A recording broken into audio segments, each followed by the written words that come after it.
Good morning বন্ধুসকল, অন্য দিনৰ দৰে আজিও এটি ব্লগ লৈ আপোনালোকৰ আগত আহিলোঁ। আৰু আজি হৈছে আমাৰ ঘৰত সত্যনাৰায়ণ পূজা। তো চমুকে ভিডিঅ'টি বনাওঁ বুলি ভাবিলোঁ। যদি আপোনালোকে বেয়া নাপায় তেন্তে ভিডিঅ'টি চাওক আৰু মৰম জনাব মোৰ ভিডিঅ'টিত। বহুত দিনৰ মূৰত দিয়া হৈছে এইটো ভিডিঅ'। আৰু এয়া হৈছে আমাৰ দেউতা, যিহেতু কলপুলিৰে থাপনা স্থাপন কৰি আছে। আৰু এইটো আমাৰ স্থায়ী মন্দিৰে হয়। এয়া আমাৰ মা।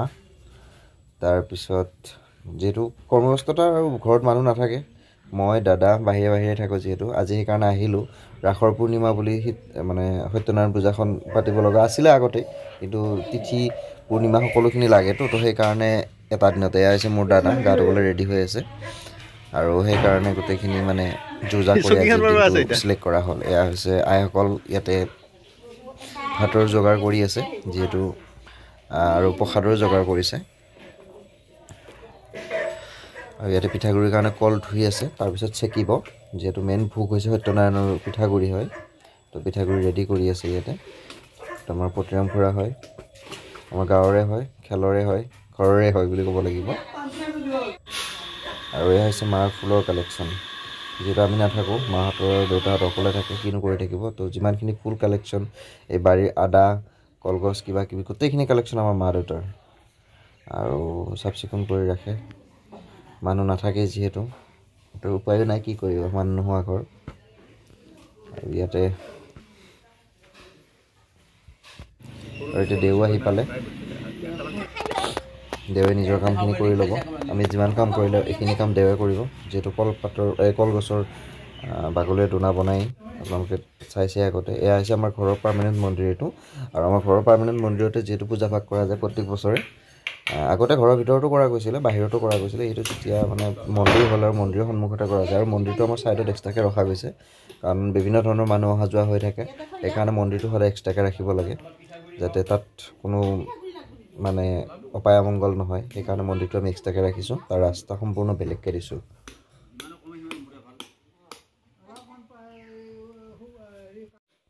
আৰু আমাৰ খুৰীহঁতে ভাতৰ যোগাৰ কৰি আছে, যিহেতু দুপৰীয়া অহা মানুহখিনিক আমি এসাঁজ খুৱাম বুলি ভাবিছোঁ। আৰু দুপৰীয়া কিছুসংখ্যক মানুহ মানে নিমন্ত্ৰণ দিয়া হৈছে।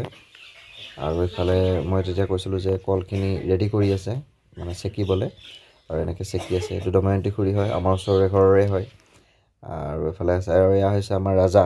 একচুৱেলি এইটো ফিমেল ডগ হয়, তাক কিন্তু আমি ৰাজা বুলি মাতোঁ। আৰু একচুৱেলি ক্ৰছ আছিলে অলপ, কিন্তু মানে তাৰ নেজটোৱে যি অলপ দীঘল হ'ল, বাকীখিনি চব ঠিক। লোম অলপ আছে বাৰু, তথাপিতো বহুত চোকা হয়। যদিও ফিমেল ডগ হয়, বহুত চোকা মানে। তো সেইটো কাৰণে অলপ কেতিয়াবা অসুবিধা হয়, একো নাই, মিলি যাব। আৰু এয়া প্ৰসাদৰ যোগাৰ কৰি থকা হৈছে, মাৰ প্ৰসাদ এইফালে। আৰু এইফালে ভোগৰ কাৰণে ৰেডি কৰিছে, যিহেতু এতিয়া পূজা আৰম্ভ হ'ব আমাৰ। আৰম্ভৰ আগতে গোটেইখিনি শৰাই যিহেতু আগবঢ়াবলৈ ইয়াতে ৰেডি কৰি থোৱা হৈছে। তাৰপিছত আমাৰ দেৱে লৈ যাব ভিতৰলৈ। শাৰী পাতিকৈ বস্তুখিনি সজাই আছে দেৱে এতিয়া। যদি পূজা আৰম্ভ কৰাৰ আগত গোটেইখিনি পৰিপাতি কৰি লোৱা উচিত। তো মই আপোনালোকক দেখুৱাই যাম কেনেকৈ কি কৰে। তো আৰু যিসকলে মোৰ চেনেলটো এতিয়াও ছাবস্ক্ৰাইব কৰা নাই, প্লিজ ছাবস্ক্ৰাইব কৰি দিয়ক। আৰু মোৰ ভিডিঅ'বোৰ পাই থাকিব, নতুন নতুন ভিডিঅ'বোৰ। আৰু মোৰ ভিডিঅ'বোৰ দেৰি হয় অহাত, তথাপিতো এয়া হৈছে ভোগ আৰু ফল মূল। আৰু এখেত হৈছে আমাৰ বৌ। আৰু মই যিহেতু চন্দনৰ ফুটা ল'ব লাগে ন তাতে, তো চন্দনৰ ফুট উলিয়াই আছোঁ এনেকৈ ঘঁহি ঘঁহি। কিন্তু দেৱে মোক দিলে যে এনেই আছ কৰি, এইটো কৰ। সেইখিনি কৰি আছোঁ।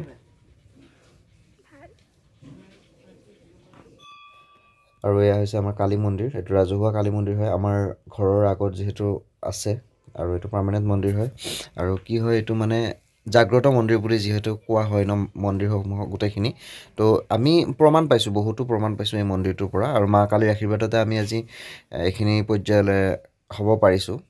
যদিও বহুত একো কৰিব পৰা নাই, তথাপিতো এমুঠি খাই থাকিব পাৰিছোঁ। তো সেইখিনিয়ে যথেষ্ট আমাৰ কাৰণে। বহুত বেছি নিবিচাৰোঁ। বেমাৰ আজাৰ নোহোৱাকৈ সুখে শান্তিৰে খাই থাকিব পাৰিলে সেইখিনিয়ে যথেষ্ট। আৰু লগতে এতিয়া পূজা আৰম্ভ কৰিলে আমাৰ দেৱে। পূজা কিছু টাইম লাগিব বাৰু, মই গোটেই ভিডিঅ'টো দেখুৱালে আপোনালোক অলপ ব'ৰ হ'ব পাৰে। তো গোটেই ভিডিঅ' নেদেখাওঁ, কাটি কাটি অলপ ভিডিঅ' দেখুৱাই থাকিম আপোনালোকক। আপোনালোকে খালি স্ক্ৰিপ্ট নকৰিব, যি কাটিব লাগে মই কাটিম। আৰু আমাৰ দেউতা এফালে পিঠাগুড়ি বনাই আছে। এইটো মই যে কৈছিলোঁ ভোগ বুলি, মানে মেইন আৰু সেইটো। মই চাকি দি আছোঁ এইফালে। মন্দিৰটো অলপ সৰু হৈছে মানে সৰু মানে কি হ'ল একচুৱেলি আমাৰ কাৰণে ঠিকে আছে কিন্তু পূজা হ'লে মানে দুজন বহিব পাৰি আৰু আজি যিহেতু পূজাৰ কাৰণে বহুতখিনি বঢ়োৱা গৈছে বস্তু বা মাহ প্ৰসাদ সেইকাৰণে অলপ ঠাইটো কমি গৈছে একো নাই বাহিৰ ফালেও যথেষ্টখিনি ঠাই আছে তাতে আমি বহিব পাৰিম মই এনেকৈ চাকি দিলোঁ এতিয়া ধূপ দুডাল জ্বলাই দি আৰম্ভ কৰোঁ মা দেউতাহঁতে বৌহঁতে দাদাহঁতে দিলে মই বাকী আছিলোঁ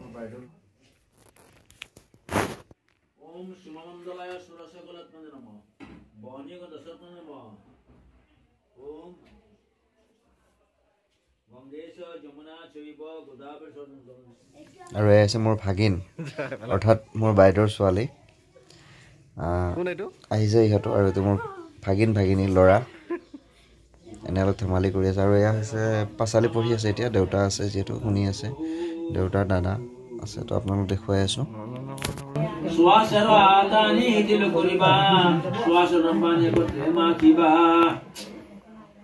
দধি দুগ্ধ ঘৃত শ্ৰেণী ঘূৰা বুৱা পান চোৱা পৰিমাণ দিবা অহপতি যে মন ইষ্টমিত্ৰ বন্ধু বাধা কিয়া সন্ধ্যা কালে সেই দ্ৰব্য আৰু এইফালে আছে বাহঁত মা পেহী আৰু আছে মা তাৰপিছত আছে বৌহঁত আছে আৰু দাদা দেউতা আৰু দাদা যিহেতু পুথি শুনাত ব্যস্ত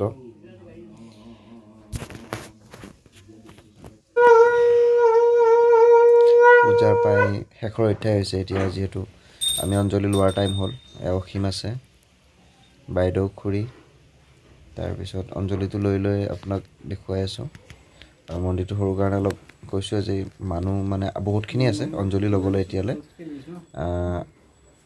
অলপকৈ ল'ব লাগিব যিহেতু ঠাইটোৰ কাৰণে আৰু এইফালে সন্মুখৰ ফালে আমি মানুহ বহাকৈ অলপ হেৰি কৰিছোঁ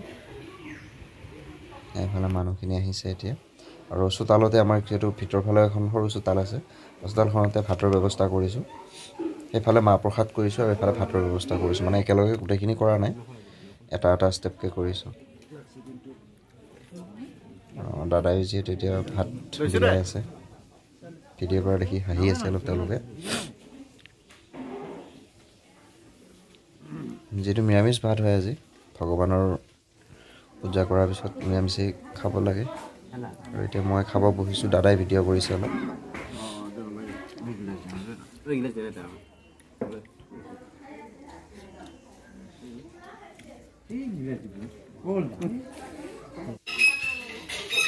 দিনটো ময়ো খোৱা নাছিলোঁ দিনটো মানে ৰাতিপুৱাই যি ৰাতি খাইছিলোঁ ৰাতিপুৱাই আৰু দিনটো খোৱা নাছিলোঁ আমাৰ ফিগুদা বাইদেউহঁতে ভাত খাই আছে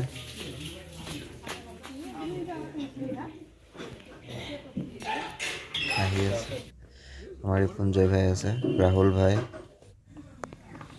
মুন্নি আমাৰ